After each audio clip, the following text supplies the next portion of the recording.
Good morning guys. বলো কেমন আছো, জিজ্ঞেস করো তো সবাইকে। কেমন আছো? তোমরা কেমন আছো? তোমরা কেমন আছো? তুমি কেমন আছো বলে দাও। তুমি ভালো আছো? ভালো আছো? না তুমি ভালো আছো? সবাইকে তুমি বলো যে আমি ভালো আছি। আমি ভালো আছি। তুমি ওদিকে কি তাকাচ্ছ জয়া? ওই যে গাছগুলো তাকাচ্ছি। গাছগুলো তাকাচ্ছ? আচ্ছা, দেখে পড়ে যাবে তুমি। গুড মর্নিং গাইস, কেমন আছো তোমরা?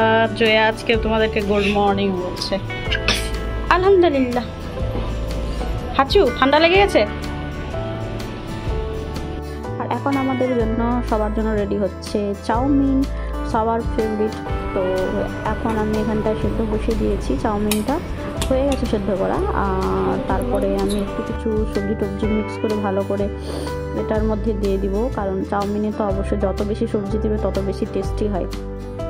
আর আজকে এটাতে ডিম মেশাবো। এর আগের দিন ডিম ছাড়াই করেছিলাম, সেটাও খেতে ভালো হয়েছিল, কিন্তু আজকে একটু ডিম দিয়ে করবো একটু, তাহলে আরও বেশি টেস্টি হবে। তো এই হচ্ছে আজকে আমাদের ব্রেকফাস্ট। আর ব্রেকফাস্ট করার পরে তোমাদের সাথে আজকে একটা দারুণ রেসিপি শেয়ার করব। তো সেটাকে দেখার জন্য অবশ্যই ব্লগটাকে কন্টিনিউ করো। আর হ্যাঁ, যারা যারা এই পর্যন্ত ভিডিওটা দেখে নিয়েছো তো অবশ্যই একটা লাইক করতে কিন্তু ভুলো না, অবশ্যই একটা লাইক করে দিও।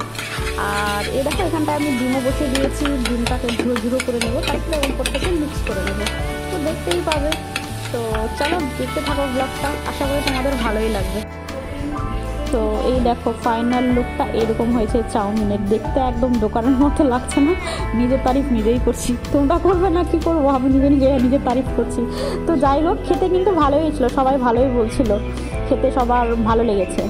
আর এর সাথে নিব একটু আমরা ফ্রুট জুস। আমরা সেদিন বিশাল থেকে অনেকগুলো জুস কেনা হয়েছিল, আর তোমরাও কিনতে পারো যদি তোমাদের আশেপাশে বিশাল থাকে, তাহলে এই সব ফ্রুট জুসগুলো কিনতে পারো, খুব কম দামে কিন্তু পাওয়া যায় জানো। তো এই হচ্ছে আজকে আমাদের ব্রেকফাস্ট। দেন দেখো লাঞ্চে কী কী রান্না করছি। আর তোমাদেরকে তো আগেই বললাম যে একটা সুন্দর রেসিপি শেয়ার করবো, তো সেটা অবশ্য আমি রান্না করবো না, সেটা দিদি করবে। আর সেটা দেখার জন্য অবশ্যই ব্লগটাকে কন্টিনিউ করো। বারবার রিকোয়েস্ট করছি, ব্লগটাকে স্কিপ করে কেউ দেখবে না। আর হ্যাঁ, তোমাদের কাছে রিকোয়েস্ট করবো, প্লিজ কেউ স্কিপ করে ভিডিও দেখো না। সেটাতে তো আমার তো ক্ষতি হচ্ছেই, তোমাদেরও ক্ষতি হচ্ছে, বুঝতেই পারছো। আর নতুন নতুন মানে আমরা যেহেতু চ্যানেল খুলেছি, তো সবাই একে অপরকে সাপোর্ট করলে ভালো হয় না বলো? তো প্লিজ সবাইকে সাপোর্ট করো, আমিও করবো যতটা পারবো, আমি তোমাদেরকে সাপোর্ট করবো, তোমরাও আমাকে সাপোর্ট করো, তাহলে ভালো হয়। আর এমনিতেও আমি ডেলি ব্লগ পোস্ট করি না, কারণ এমনিতেই 3-4 দিন পরে ভিডিও পোস্ট করলেও দেখি ভিডিওতে ভিউজ আসে না। তো আর ডেলি ভিডিও পোস্ট করে কী আর করবো বলো? কার কাছে তো টাইম আছে যে ডেলি কারো কেউ ভিডিও দেখবে? তো যাই হোক, এইসব মনের কথা আজকে তোমাদের সাথে শেয়ার করলাম, কিছু কেউ মাইন্ড করো না। তো চলো একটু পর তোমাদের সামনে ফিরে আসছি। তো এই দেখো আমাদের মাছের ঝোল রেডি হয়ে গেছে। আজকে রান্না করা হয়েছে আলু পটল দিয়ে মাছের ঝোল, যা খেতে দারুণ টেস্টি হয়েছিল। আর ডালও করা হয়ে গেছে। আর এই দিকটায় রয়েছে দানিশের জন্য মাছ, কারণ ও তরকারি দিলে খাবে না, তো তোমাদেরকে আগেই শেয়ার করেছি। আর না না দেখি, দাঁড়াও আমি খুলে দিই ভালো করে। কেমন খেতে? এটা ডান্ডাটা ধরো নিচে। হ্যাঁ এমা, এখানে কামড় দাও, ওটা পড়ে যাচ্ছে। এদিকে তাকাও দেখি, ভালো খেতে। ওইদিকে জয়ের সাথে কথা বলতে বলতে দেখি দিদি রান্নাটা চাপিয়ে দিয়েছে। তো এই যে রেসিপিটা শেয়ার করবো সেটার জন্য দিদি দিয়েছে কালো জিরে ফোড়ন আর কাঁচা লঙ্কা পেঁয়াজ কুচি। হচ্ছে দিদি বেগুন দিয়ে মাছের তেল। আর দিদির হাতে তো আমি কোনোদিনও খাইনি, আজকে ফার্স্ট টাইম ট্রাই করবো, দেখি কেমন হয় খেতে। তো তার জন্য বেগুনগুলোকে কুচি কুচি করে কেটে দিয়েছি আমি। আর দেখতেই পাচ্ছ বেগুন কাটা হয়ে গেছে। আর এই রয়েছে মাছের তেল। কালকে যে মাছটা নিয়েছিলাম অনেক তেল ছিল, তো পুরোটাই আমরা নিয়ে নিয়েছি, কারণ আমরা তো পুরোটাই মাছ নিয়েছিলাম। তো এই মাছটার ভেতরে ডিম ছিল, অনেকগুলো তেল পাওয়া গেছে, ডিম তো না তেল। তো যাই হোক, এই মশলাটা হয়ে গেছে ফ্রাই করা। এরপরে দিচ্ছে আদা রসুন বাটা পেস্ট। তো এই সব কিছু দিয়ে ভালো করে মশলাটাকে কষিয়ে নিয়ে তারপরে দিয়ে দিল এই বেগুনগুলো। আর বেগুনগুলোকে ভালো করে কষে নেবে। আর হ্যাঁ, এটাতে কিন্তু এক ফোঁটাও জল যাবে না, দিদি জল ছাড়াই কিন্তু পুরো রান্নাটা করেছে। এই বেগুনের মধ্যে থেকে যতটুকু জল বার হবে তা দিয়ে বেগুনটা কিন্তু সেদ্ধ হয়ে যাবে। এমনিতেই বেগুনগুলো না ছোট ছোট ছিল, একদম ছোটো ছোটো সাইজের বেগুনগুলো হয় না, ওইগুলোই নেওয়া হয়েছিল। তো ইজিলি এগুলো সেদ্ধও হয়ে যায়, এটার জন্য জল টলের প্রয়োজন হয় না। তো ঢাকা দিয়ে এইভাবে তোমরা একটু নাড়াচাড়া করে এভাবে ঢাকা দিয়ে রাখবে, দেখবে বেগুনটা সেদ্ধ হয়ে যাবে, এটাতে জল দেওয়ার কোনো প্রয়োজন নেই। তো দেখতে থাকো ফুল রেসিপিটা, বুঝতেই পারবে তোমরা।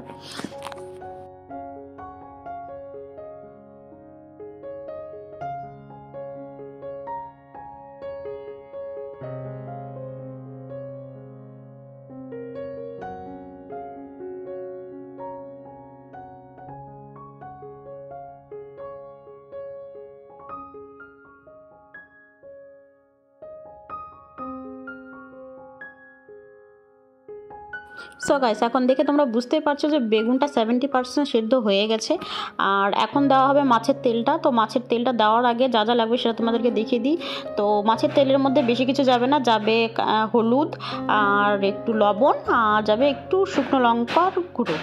তো এই দিয়ে ব্যাস হয়ে যাবে, মাছের তেল আর কিছু লাগবে না। আর দিদির তেলটা দেওয়ার টেকনিকটা দেখো, আমি প্রথমে ভেবেছিলাম যে মাছের তেলটাকে না ও আলাদা করে ফ্রাই করবে, কিন্তু না, দেখে আমি অবাক। ও আবার দেখছি যে ওইখানটায় ওই একই কড়াইয়ের মধ্যে মাছের তেলটাকে ফ্রাই করে নিল। তো কী করে করছে দেখতেই পাচ্ছ তোমরা।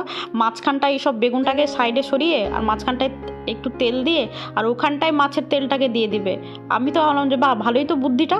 আমি তো হলে পর আবার অন্য একটা ফ্রাই প্যানে আবার এটাকে ফ্রাই করে তারপর ওটার সাথে মিক্স করতাম। এর আবার টেকনিক আবার অন্যরকম। তো তোমরাও কি এরকম আমার দিদির মতো এই টেকনিকটা অ্যাপ্লাই করো, না আমার মতো অনেকে আছো যে আলাদা করে ফ্রাই করে এটাতে মিক্স করতে? তোমরা কমেন্টস করে কিন্তু জানিও। আর এই মাছের তেলটা ফ্রাই করতে মোটামুটি 5 মিনিট লাগবে, হার্ডলি 5-10 মিনিট লাগবে, ততক্ষণে বেগুনটাও ওর সাথে সেদ্ধ হয়ে যাবে। তো এই দেখো ফাইনালি ওটা একদম ফ্রাই হয়ে গেছে, মানে মাছের তেলটা একদম ফ্রাই হয়ে গেছে। এরপরে বেগুনটার সাথে মিক্স করে নেবে, ব্যাস হয়ে গেল। এই হচ্ছে বেগুন আর মাছের তেল দিয়ে বেগুনের রেসিপি। কেমন লাগলো অবশ্যই তোমরা কিন্তু কমেন্টস করে জানিও। আর রেসিপিটা থাকে তাহলে অবশ্যই একটা লাইক করে দিও। তো চলো, আর 5 মিনিটের মতো লাগবে, তারপরে একদম ফুল রেসিপিটা একদম কমপ্লিট রেডি হয়ে যাবে। আর এখন তোমাদেরকে দেখাচ্ছি ফাইনাল লুকটা, এই দেখো। আর খেতে তো অসাধারণ হয়েছিল, এটা তোমাদেরকে বলে বোঝাতে পারবো, দারুণ হয়েছিল, জাস্ট দারুণ। Good evening guys. তো এই দেখো এখন বানানো হচ্ছে চাউমিনের। তোমরা বেঁচে যাওয়া চাউমিন কেউ ফেলে দিও না, বেঁচে যাওয়া চাউমিন দিয়ে এখন কি কেরামতি করছে আমার দিদি। দেখো এটা দিল এখন পেঁয়াজ কুচি, নতুন নতুন লঙ্কা কুচি, কাঁচা লঙ্কা, ধনে পাতা,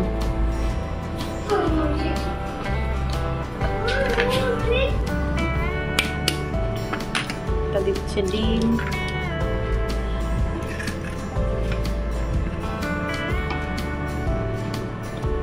বেসন,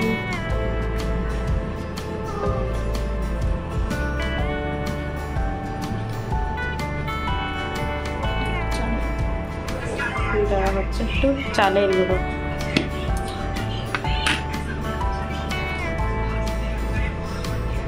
হবে এখন পাকোড়া, চাউমিনের পাকোড়া না চাউমিনের পাকোড়া কারা কারা খাবে চলে আসো, চায়ের সাথে মুচমুচে চাউমিনের পাকোড়া।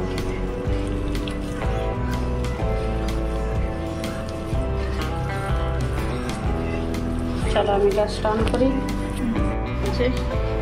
সাদা তেল দেওয়া আছে, এখন হবে পাকোড়া।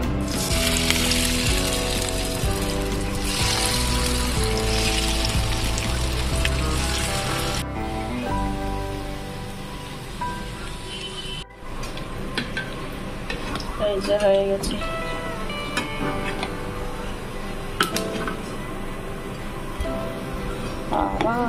দারুণ। সো গাইস, আজকের ভিডিওটা তোমাদেরকে কেমন লাগলো অবশ্যই কমেন্টস করে জানিও। আর যদি ভালো লেগে থাকে তাহলে অবশ্যই একটা লাইক করতে কিন্তু ভুলো না। আর হ্যাঁ, আমার চ্যানেলে যদি নতুন কেউ ভিজিট করে থাকো তাহলে অবশ্যই চ্যানেলটাকে সাবস্ক্রাইব করে আমার পাশে থাকতে পারো। আশা করি তোমাদেরও ভালো লাগবে। তো চলো আজকের ভিডিও তাহলে এখানটায় এন্ড করছি। দেখা হচ্ছে নেক্সট ব্লগে তোমাদের সাথে নতুন কিছুর সাথে। তো ততক্ষণ তোমরা খুব ভালো থেকো, সুস্থ থেকো। আর চলো bye, tata, take care all.